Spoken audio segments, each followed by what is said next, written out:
नमस्कार दोस्तों, आपका स्वागत है आपके अपने YouTube channel Gyanshala with Nikhil में। तो दोस्तों, सिंप्लीफिकेशन चैप्टर के अंदर आज हम जो पढ़ने जा रहे हैं वो है टॉपिक फाइंडिंग यूनिट डिजिट, इकाई अंक ज्ञात करना। इस तरीके क्वेश्चन में हमें एक नंबर दिया होता है या कुछ नंबर दिए होते हैं मल्टीप्लाई में, उनमें घात चढ़ी होती है, अलग अलग घात चढ़ी होती है। तो हमें पूछा जाता है कि दी गई इक्वेशन में जो भी हम सॉल्व करेंगे आंसर निकल के आएगा, उसमें इकाई अंक क्या होगा। ठीक है, अब जैसे इस क्वेश्चन में आज का जो हमारा पहला क्वेश्चन है उसमें दिया हुआ है 32 की पावर 89 में इकाई अंक क्या होगा, ये हमें बताना है। तो हम या तो 32 की पावर 89 निकालने बैठे हैं, तो पता चला कि हमारा जो भी टाइम है पूरे क्वेश्चन सॉल्व करने का, उसमें से अकेला इसी क्वेश्चन को सॉल्व करने में पूरा टाइम लग गया। या फिर हम वो तरीका अपनाएं जो कि कंपटीशन एग्जाम में अपनाना चाहिए, जिससे कि हमारा क्वेश्चन जो है वो 20 सेकंड के अंदर अंदर आंसर आ जाए और आंसर भी हमारा सही होना चाहिए। तो आज हम सीखेंगे कि किस तरीके से हम इकाई अंक वाले क्वेश्चन को सॉल्व करते हैं। ठीक है, तो सबसे पहले हम क्या करते हैं कि जो भी हमारा क्वेश्चन दे रखा होता है या इक्वेशन में नंबर दे रखा था, जैसे यहाँ पे 32 दे रखा है, 32 के अलावा कोई बड़ी संख्या भी अगर दी होती, मान लीजिए 4 अंक की या 5 अंक की संख्या दी होती, तो हमें पूरी संख्या में से सिर्फ और सिर्फ उसके इकाई अंक से मतलब होता है। ठीक है, अब क्योंकि 32 जो है 32 जो है उसमें इकाई अंक क्या है, 2 है, तो हम 32 की जगह सिर्फ और सिर्फ लेंगे यहाँ पे 2, और फिर इस 2 की घात 89 निकालने की कोशिश करेंगे। ठीक है, तो पहला स्टेप क्या हो गया, हम क्या करते हैं दिए गए नंबरों में से या दिए गए नंबर में से इकाई अंक निकालते हैं, और इकाई अंक पे जो होता है उसको पूरी की पूरी घात चढ़ा देते हैं, जो हमारी घात पहले दी रखी होती प्रश्न में। अब फिर से हम देखेंगे क्या 2 की पावर 89 निकालना आसान है। हमने देखा 2 की पावर 89 निकालना भी आसान नहीं है, तो हम इसका भी तरीका ढूंढेंगे। तो अब इतना करने के बाद में दूसरे स्टेप में हम क्या करते हैं, इस 89 को जो पावर में जो नंबर दे रखा है उसको हम 4 से डिवाइड करते हैं।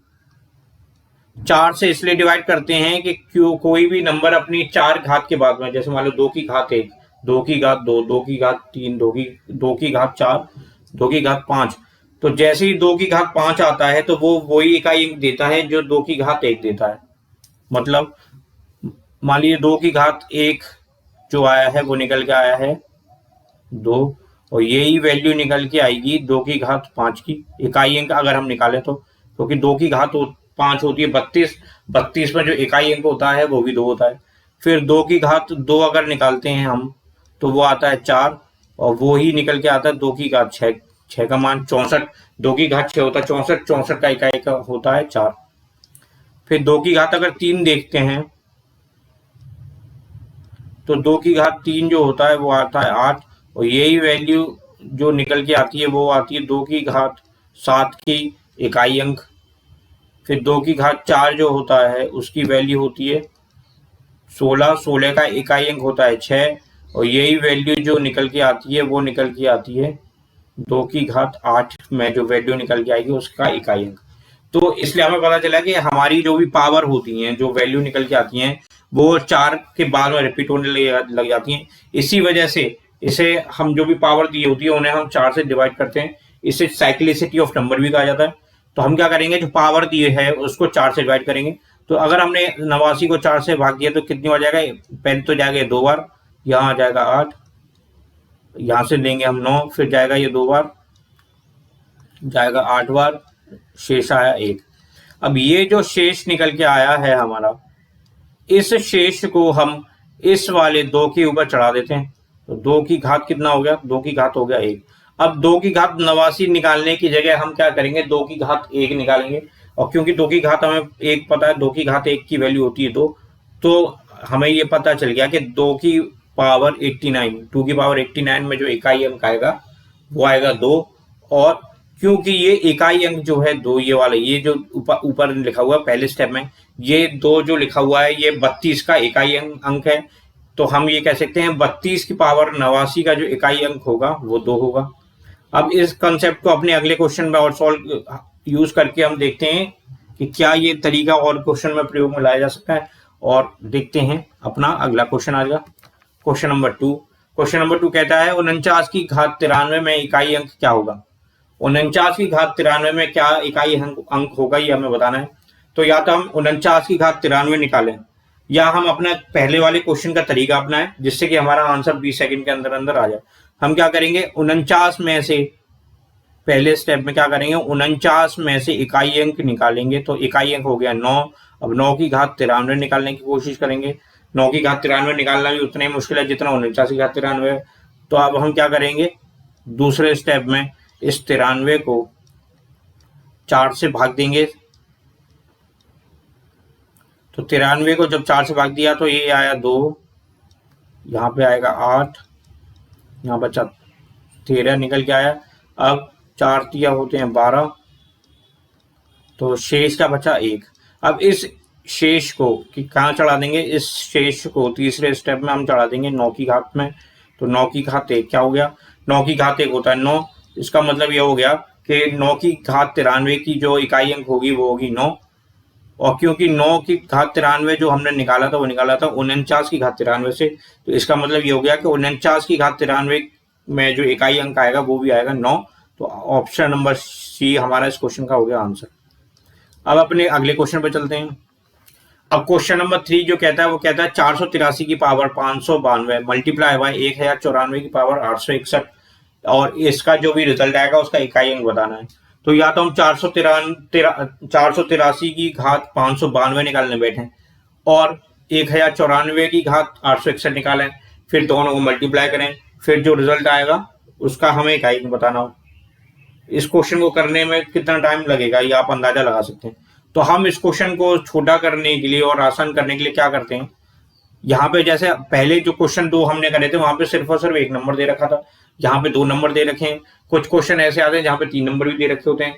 कुछ क्वेश्चन ऐसे आते हैं जहाँ पे मल्टीप्लाई की जगह प्लस होता है या कहीं पे डिवाइड भी करना होता है। तो उस क्वेश्चन को सॉल्व करने का हमारा बेसिक तरीका यही है कि सभी नंबरों में से इकाई अंक निकालें। तो क्या होगा, 3 की घात 592, फिर जो साइन दे रखा है वो साइन लिख देंगे, यहाँ पे मल्टीप्लाई तो मल्टीप्लाई लिखा, फिर 1094 में से इकाई अंक निकाला तो आया 4 और 4 की घात हो गया 861। अब हमें इन दोनों को 3 की घात 592 और 4 की घात 861 को निकालना है। तो पहला स्टेप तो हमारे ये कंप्लीट हो गया। अब दूसरे स्टेप में हम क्या करेंगे, दूसरे स्टेप में हम दोनों की पावर अलग अलग निकालने की कोशिश करेंगे। तो हम सबसे पहले क्या करेंगे, 592 इसको डिवाइड करेंगे 4 से और देखेंगे कि हमें जो रिमाइंडर या शेषफल है वो क्या मिल रहा है। तो 4 से जाएगा एक बार,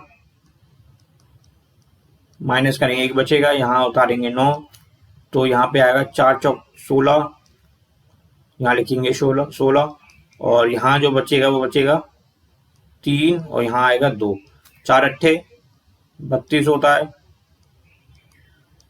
अब जब भी शेषफल जो होता है वो 0 आता है तो इसका मतलब होता है हमें घात जो लिखनी होती है वो लिखनी होती है 4। जब भी 0 आ जाए रिमाइंडर तो घात में लिखेंगे तो उसकी वैल्यू क्या हो जाएगी, 4 हो जाएगी। तो मतलब हमें क्या हो गया, यहां से मिला 3 की पावर 4। ठीक है, पूरे इक्वेशन सॉल्व करने पे। अब इसको सॉल्व करते हैं तो हमारी जो पावर दे रखी है वो दे रखी है 861। अब इस 861 को सॉल्व करने के लिए हमें 4 से डिवाइड करना होगा। तो 4 दूनी 8 होते हैं। ठीक है, यहाँ पे बचेगा 0, यहाँ उतारेंगे 6 तो ये हो जाएगा 6, 4 एक बार जाएगा, यहाँ जाएगा 4 और यहाँ पे जो रिमाइंडर बचेगा शेष बचेगा 2, फिर हमने नीचे उतार लिया 1। अब 5 बार जाएगा, यहाँ जाएगा 20, शेष बचेगा 1। अब ये शेष का मतलब क्या हुआ, यह 4 की पावर 1 है।